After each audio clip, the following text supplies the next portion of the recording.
Welcome to an episode of r/malicious compliance, where we share stories of people conforming to the letter, but not the spirit of a request. Sit back and enjoy these stories, and at the end of this video, make sure to like and comment, and definitely subscribe if you have not already done so. Enjoy.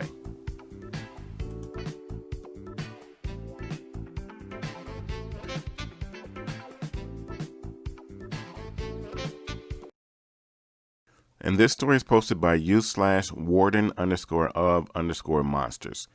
Steal from company red, now I'm seeing red. This is a story about how 4 years in a career of warehousing ended. I believe this counts as malicious compliance because I did nothing but what my job required, but interesting enough, it wasn't you get back at management instead of targeting my coworkers. Allow me to explain. Company red was the first place I could say that I ever got a steady and reliable income. It was a warehouse where we shipped in warehouse pallets, fixed them up, and then rented them out to companies that would be in demand for them. Places like Walmart, Target, Costco, and so forth. And these pallets were not the flimsy kind that you could probably jump on and break. These were the ones that, while made of cheap wood, were put together to be heavy duty and tended to weigh somewhere in the ballpark of 60 to 80 pounds when wet, which was often. A lot of our product was often just left in the rain by customers. No love for pallets in the world. I had started my career there as a temp worker from the very bottom, working as a repairman at a table beside a conveyor belt with about 12 other tables doing the same thing. We would pry off or saw out broken components and then replace them with a pneumatic nail gun. I earned my bumps and bruises, even a scar on my left thumb where I shot myself with a 3-inch nail in a shallow flesh wound, and the base of my spine flares even years later like someone put a white hot quarter between the bones if I try to lift too much. It was a very fast-paced job, an expectation I did not live up to, I'll admit. In an 8-hour shift, most guys were determined to get at least 200 pallets done, a task which we had been expected to take a maximum of 2 minutes per pallet. However, I was focused on the quality of my work, not quantity. I'm not exaggerating in the slightest when I say that it became a regular thing for me to finish the day with 100% quality. Though, this attitude often only had me putting together 180 pallets max after I got good at it, while the all-star repairman was scoring in the upper 200s. They moved me around to a few different positions during my time there, so that way I could make full use of my skills, oftentimes training other guys in the process to have the best possible quality. And during the last 6 months that I spent there, I got the position of quality control. How it works is that the pallets that got fixed up by our repairman would be sent on a conveyor belt leading into a paint machine. My job would be to stand at the side of the conveyor belt just before the paint machine and check each pallet for defects. If they were good, then I just sent them on their way. If they had any defects, then I would take them off, mark the pallet with chalk to point out what the defect was, mark it on a spreadsheet beside me about who had made what mistake and where on the pallet it was, and then have it sorted to send back to the table it came from. One thing repairmen couldn't stand was having to fix someone else's mistake, and they knew it because all repairmen marked the pallet with their table numbers. Now, something worth noting is that this place was a revolving door of temp workers, and we ended up with new management almost as often. We were so used to seeing new faces that no one noticed once how a homeless guy slipped into the break room during lunch, and the following break, a small quarter-fed candy machine had been stolen. We even had people from a rival pallet company coming to join us, but because our standards for quality were higher, so we could charge more, none of these guys from Company Blue lasted more than a week. Honestly, those of us who had been there the longest saw the writing on the wall. It was only a matter of time before something major happened. But I had devoted 4 years of my life to honing my craft here to the point that I could eyeball the measurements of components at a distance instead of using a special tool the company provided. I knew the place was a sinking ship, but I was determined to go down with it, so I had a sense of loyalty to my resume if my former bosses were called up for a reference. The location I was working at eventually fell apart for several reasons. The constant need to train newcomers and inability to keep many regular workers often made it difficult to meet large loads as they were needed. Our repairmen were paid by commission. Basically, they earned like 20 cents per pallet, plus an incentive for hitting above 250 total pallets in a day. Our sort crew, who was responsible for finding defective pallets in the incoming loads, was cut in half and moved to a table on the conveyor line.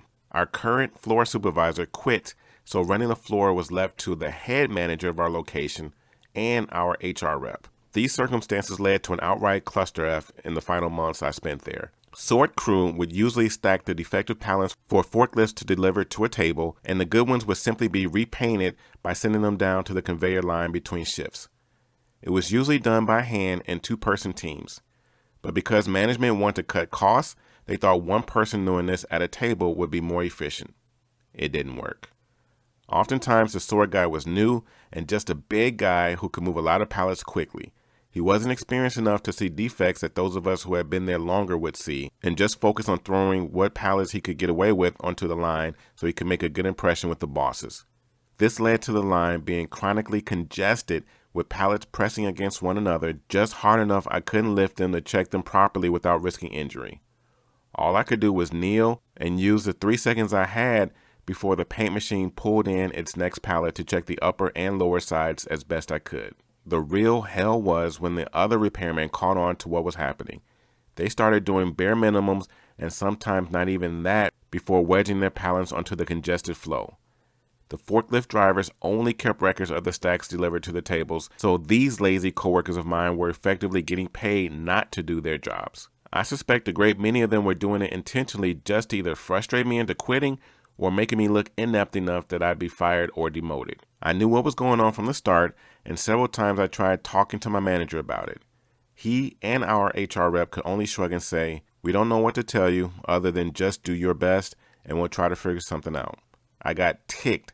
This job had practically become my baby in my time there. I worked alongside vengeful forklift drivers, endured power tripping management, and even my own hoodlum peers who had all the professionalism of a toddler. I even had my life threatened once because I called a guy out for breaking company policy for the sake of making himself look silly, and faced accusations of harassment from my coworkers for holding to the quality standards as strictly as I professionally could. I could feel the end coming for our warehouse, but by every colorful euphemism I could think of, I was determined that it wouldn't be my fault. So I followed my boss's words and did my job to the best of my ability. I went on a warpath against poor quality. I never raised my voice to anyone, never showed anything less than professional courtesy to my peers, and let my actions speak. I threw myself into a frenzy to catch each and every defect I could, marking the defect with chalk so I could fulfill my job as a teacher of the quality standards, and nobody could ever say I sent a pallet back to their table that had no defect.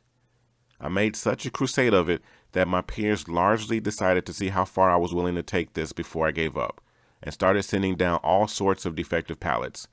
But I never gave up. I was determined to win this little game of theirs. Towards the end of it, a common sight at my station was for defective pallets to be stacked as high as 20 pallets behind me as I worked furiously. I remember that I was sweating so hard that the moisture my skin pumped out would have put Niagara Falls to shame, and I kept a gallon jug of water at my station, which I had to completely refill during breaks. Management was in shock and often came out to watch me work like I was a man possessed. The big boss had given me a $1 raise a few months prior after a glowing performance review, and the head of HR was an army mom with whom I had a mutual respect. Several times, sometimes even twice in a shift, they would call all the repairmen down to my station to see what I had produced. I was always ready and willing to explain the quality standards to these people in front of management, show them why their pallets had been pulled, and these people ended up taking their pallets back to their tables by hand to save time instead of waiting for a forklift. Alas, nothing changed, and the fallout was immense. Our company had lost a contract with a company that literally gave us 96% of our business because of the defective product we shipped them. So, one day people from corporate came to our location to observe and saw that in spite of my best efforts, there were still a lot of defects managing to get past me. They decided from then on, our location couldn't be trusted to repair pallets at all and had the entire repair line taken out so it could be shipped off to another location. Our location was turned into sort only, and more than half the people there lost their jobs, including our godsend of a maintenance guy, Richard. Honestly, that part was hardest. Richard had worked on that line for 15 years, and his work ethic put mine to shame, honestly. I hope wherever he ended up, he was comfortable. Every workplace needs a Richard. As for me, pushing myself so much had really screwed up my back. I couldn't sort like they needed, so I decided to chase a long-distance relationship I had for 2 years halfway across the country. I still see the pallets of Company Red being put to use, so I'm sure they're still in business. But even with the less than favorable turnout, I wear their experience like a badge of pride to this day.